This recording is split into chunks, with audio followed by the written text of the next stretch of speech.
And we have plenty of international reaction coming up to the events over the night. First of all, though, let's take a look at exactly what happened and take a listen to this.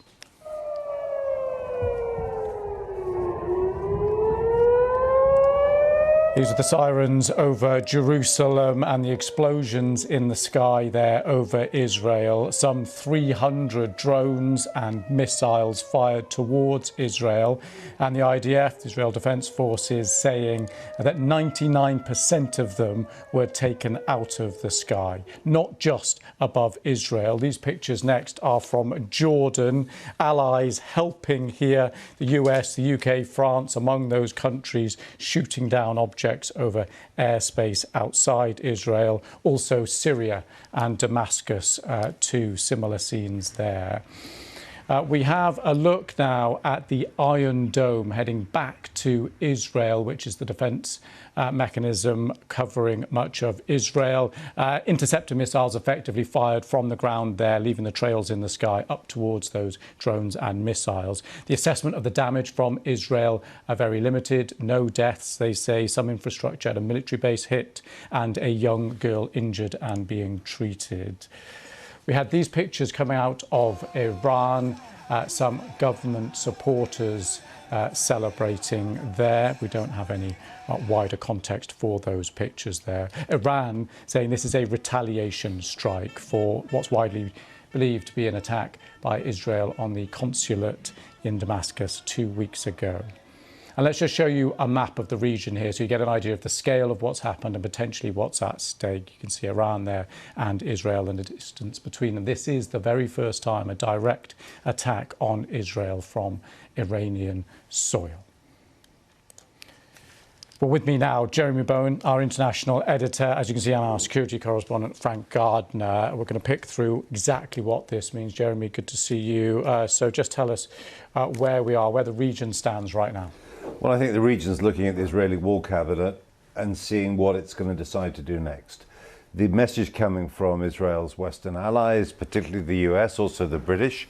Rishi Sunak, the British Prime Minister, has just said that Britain was also involved in shooting down drones, and he said this is now a time for cool heads. In other words, message to Israel, you've got a victory here, bank it, hang on to it, do not escalate any further, because the risks of escalating, maybe a strike back onto Iranian territory, are very great. Israel has sustained a serious attack, but with a great deal of help from its allies, it has been able to withstand it. It was not a full-on assault in the way that perhaps it would have been had Hezbollah in Lebanon joined in with their massive arsenal of missiles that over the years the Iranians have helped them build up. And Frank Gardner, if we can start with a similar question to you as well, your broad thoughts on where exactly the region stands now. Okay, if you imagine a ladder, all right, with a lot of different rungs, we are halfway up that ladder of escalation.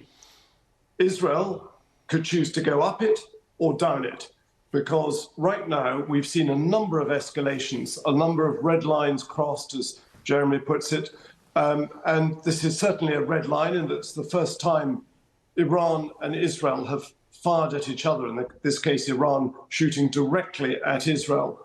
And despite the fact that there is restraint being urged on all sides, Israel's war cabinet is it's vowed what it calls a significant response. Now, it can do that in a number of ways.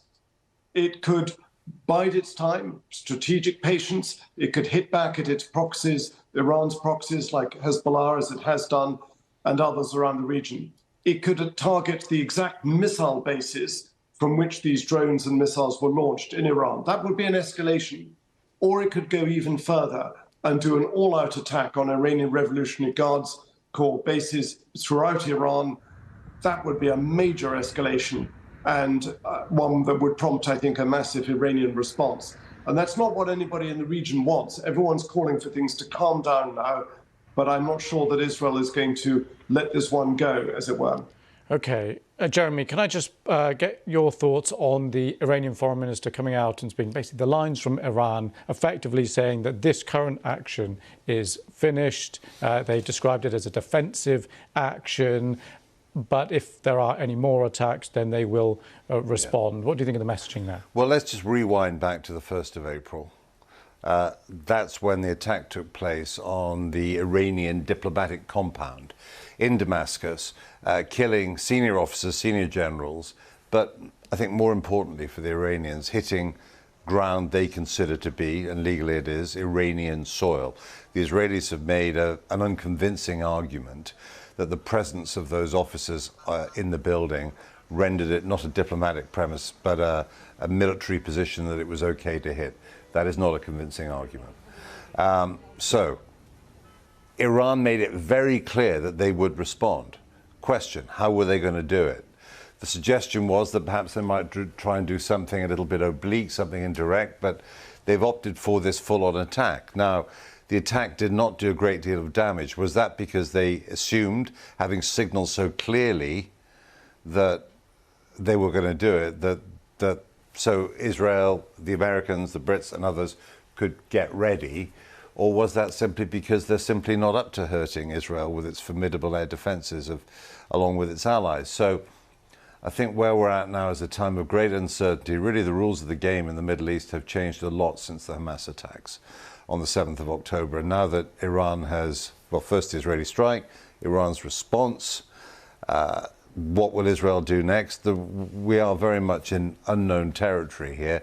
But certainly I think it's absolutely clear that if a way is not found to stop this steady escalation into a wider war, all-out war in the Middle East, then it's going to keep on going in that direction, which would be absolutely catastrophic for all concerned. Okay, Joe, we're going to come back to the kind of what happens next question in just a moment. Frank, just want to come to you on what did happen. Could you just talk us through the nature of the attack, what you make of the combination of the missiles and the drones, how Israel and indeed the Allies responded in a kind of technical way to shoot down so many, 300 plus from the skies?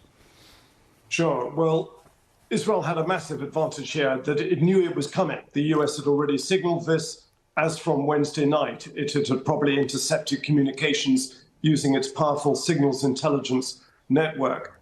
The attack came in two phases. 170 drones were launched.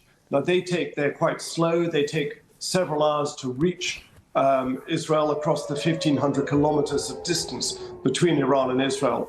But Iran also launched ballistic missiles, some of which, at least one of which, was intercepted outside the Earth's atmosphere.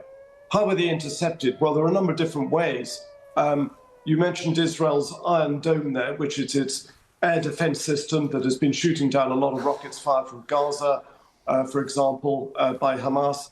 But it's also got other methods, things called Arrow and the David slingshot, and it's got Patriot. But it was helped massively by the United States and to a lesser extent by the UK and Jordan. Jordan said that it intercepted a number of flying objects that entered its territory, i.e. Iranian missiles and drones. The RAF, the Britain's Royal Air Force, which was already operating along the borders of Syria and Iraq under something called Operation Shader, to counter any kind of advance or resurgence of so-called Islamic State, of ISIS. They also shot down a number of drones, so they would have gone quite a circuitous route.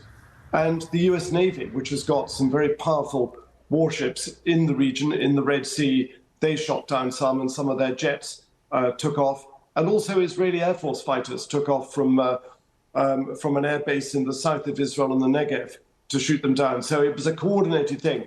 Highly expensive, by the way. One estimate I've seen saying that this has cost Israel up to $1 billion.